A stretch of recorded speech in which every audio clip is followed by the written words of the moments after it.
Welcome back, McFly subscribers. So this is what we're tying today. It's a WD40. So I'm going to talk later in the video about this fly, but let's go ahead and get started tying now. Place the hook securely in your vise. For a hook today, I will be using Resin's 2457 in size 18. These are interesting hooks as the point end bends outward slightly. Let's see if I can get this shown on camera. Okay, there we go.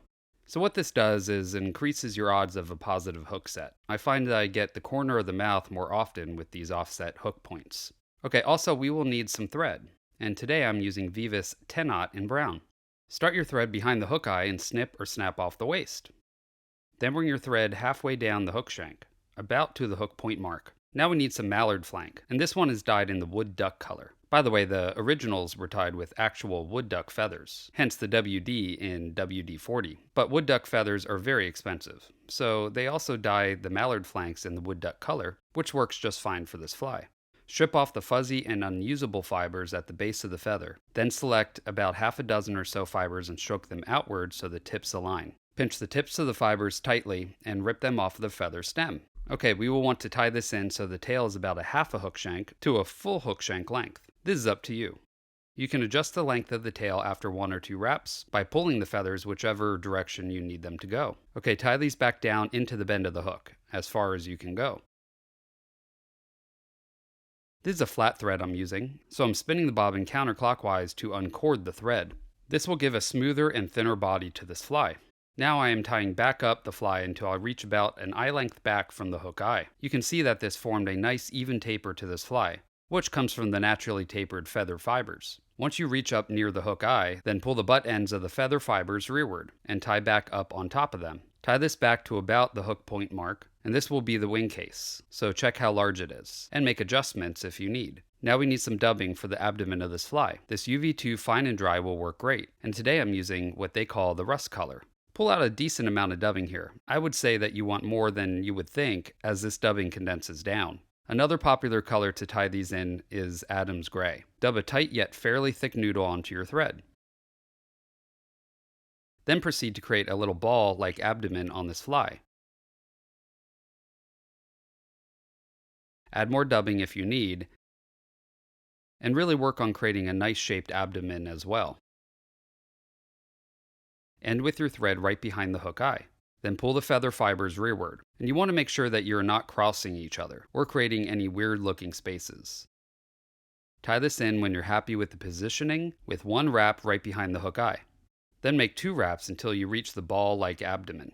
Pull the butt ends of the fibers rearward and tie them down with 2 to 3 tight wraps. So don't worry about building up too large of a head here, because this fly actually requires a larger head. So I like to turn my fly upright a bit to keep the thread from bouncing off, which can happen. Take some very fine point scissors and cut the fibers off as close as you can. By the way, the scissors I am using for this are Resin mitten scissors. They fit comfortably in the hand, but the most important part is that they have an extremely fine point tip that allows you to cut materials off extremely close. Okay, now you can whip finish your fly. To cement the head, I really like this Solares Ultra Thin. It has a handy paintbrush built into the head for easy application. Simply paint a little on the whip finish, and it's thin enough to penetrate the thread wraps. And when cured with the UV light, it will make that whip finish extremely secure. It also adds a nice little gloss to the whip finish that I really like. Okay, there we go. This WD-40 is finished. So these flies are extremely efficient and inexpensive to tie, as they only use 3 materials besides the hook: the thread, feathers, and dubbing. Yet they're also extremely effective on trout and other fish looking to eat midges or baetis. You can tie these with multiple different colors and sizes. Here is one where I changed the dubbing color that gives it a different look. Here is one that I changed the color of everything to mimic a blue wing olive. You can also add materials to rib the fly if you want, like this midge colored one with wire ribbing.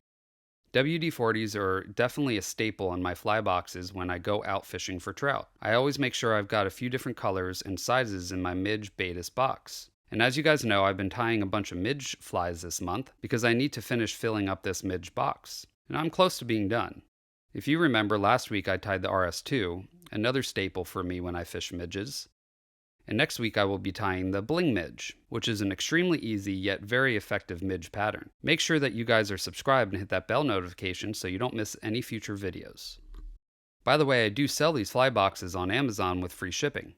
They're super thin and will fit in most shirt pockets. or allow you to bring multiple boxes with you in a chest pack, organizing your boxes by fly type, like this midge box. Another great feature, especially for those tiny midges, is the round corners of each compartment. This allows you to easily select even the smallest to fly, like these size 24 midges, just by running it up the side like so. No need to bring tweezers with you when fishing tiny midges anymore. The magnetic back is great for keeping these tiny midges in, assuring that wind or clumsiness won't cause you to lose any flies. Here I'm turning the box upside down and shaking it, yet all my flies are still in place. They're very strong magnets. If you're interested in these boxes, I will put a link to my Amazon storefront in the description section of this video. Your purchase helps support this channel and also gets you some amazing boxes, so I thank you.